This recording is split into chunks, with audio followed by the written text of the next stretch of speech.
동력, 글밭, 8월 19일 수요일, 하늘의 노르새. 우리의 속담에 뒤로 넘어져도 코가 깨진다는 말이 있습니다. 하는 일마다 어긋나 제대로 되는 일이 없는 것을 빗대어 한 이야기입니다. 그런데 이런 상황과 정반대로 뜻하지 않았는데 좋게 풀리는 경우도 가끔씩 있습니다. 그러니까 앞으로 넘어졌는데도 코가 깨지지 않는 경우입니다. 글밭을 읽으면서 처음 시작을 어쩌다 이런 이야기를 끄집어냈을까요? 정광과는 그 어떤 관계도 없다면서 발을 빼고 있는 수구 꼴통 정당인 미통당입니다. 하지만 미통당이 정광훈과 뗄래야 뗄 수 없을 정도인 것은 하늘도 다 아는 사실입니다. 미통당으로 대표되는 수구 꼴통들이 하는 짓이 이처럼 되는 일이 없기에 끄집어낸 말씀입니다. 그래서 오늘의 이런 흐름은 하늘이 허락한 촛불 혁명이라고 말씀을 드렸던 것이죠. 나라의 시작이었던 대한민국 임시정부에서 보면 100년쯤이 걸린 셈입니다. 도둑같이 온 해방 후 대한민국 정식 정부에서 보면 70년쯤이 걸린 셈입니다. 이 오늘의 흐름을 주도하고 있는 것은 촛불 정권인 문재인 정권입니다. 여기에 촛불의회인 21대 국회가 엊그제 막 구성되어 그 힘을 내기 시작합니다. 여기에 양성태의 사법을 밟고 촛불 사법이 곧 그 틀을 마련할 것으로 보입니다. 그렇게 되면 행정, 입법, 사법의 썩은 새 기둥을 싹 다 갈아치우는 셈이지요. 이것이 가능한 것은 오늘의 백성이 어제의 백성은 아니었기 때문입니다. 죽창을 들었던 죽창민중의 손에 촛불을 든 촛불 시민으로 거듭 이어졌기 때문입니다. 백성인 내가 바로 나라의 주인이라는 깨우침이 있었기에 가능한 일입니다. 내가 하늘이요, 너 또한 하늘이요, 우리가 하늘이라는 깨우침의 행동이 하늘에 닿았으니까요.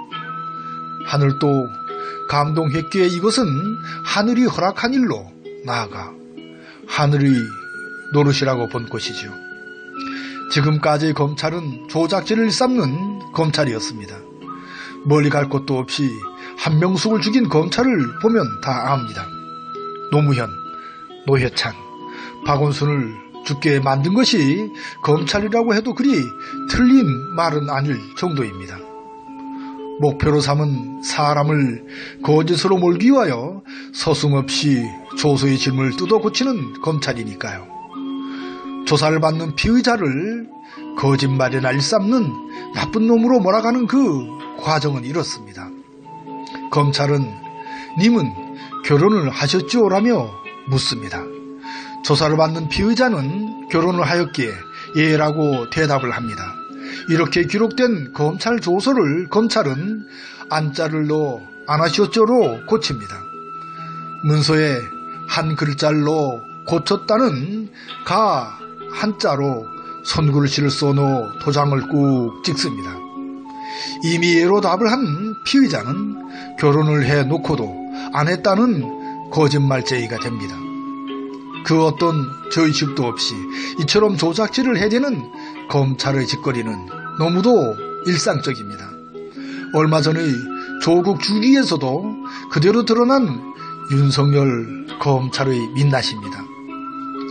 돈 욕심에 눈이 어두워 양심 따위는 저만치 팽개친 지 이미 오래된 수구 꼴통들입니다.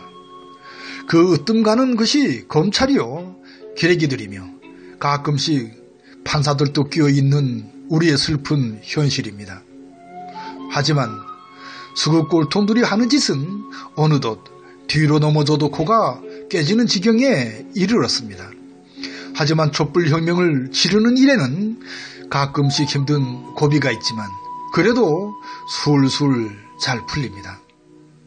저쪽의 경우는 하늘의 노여움을, 이쪽의 경우는 하늘의 감동을 샀기 때문일 테지요. 어쩌면 정광훈의 망나니 짓도 다 하늘이 시킨 것인지도 모를 일입니다. 아무튼 수요일 새벽을 어둠에서 주워 담습니다. 오늘도 고맙습니다. 정말 고마워요.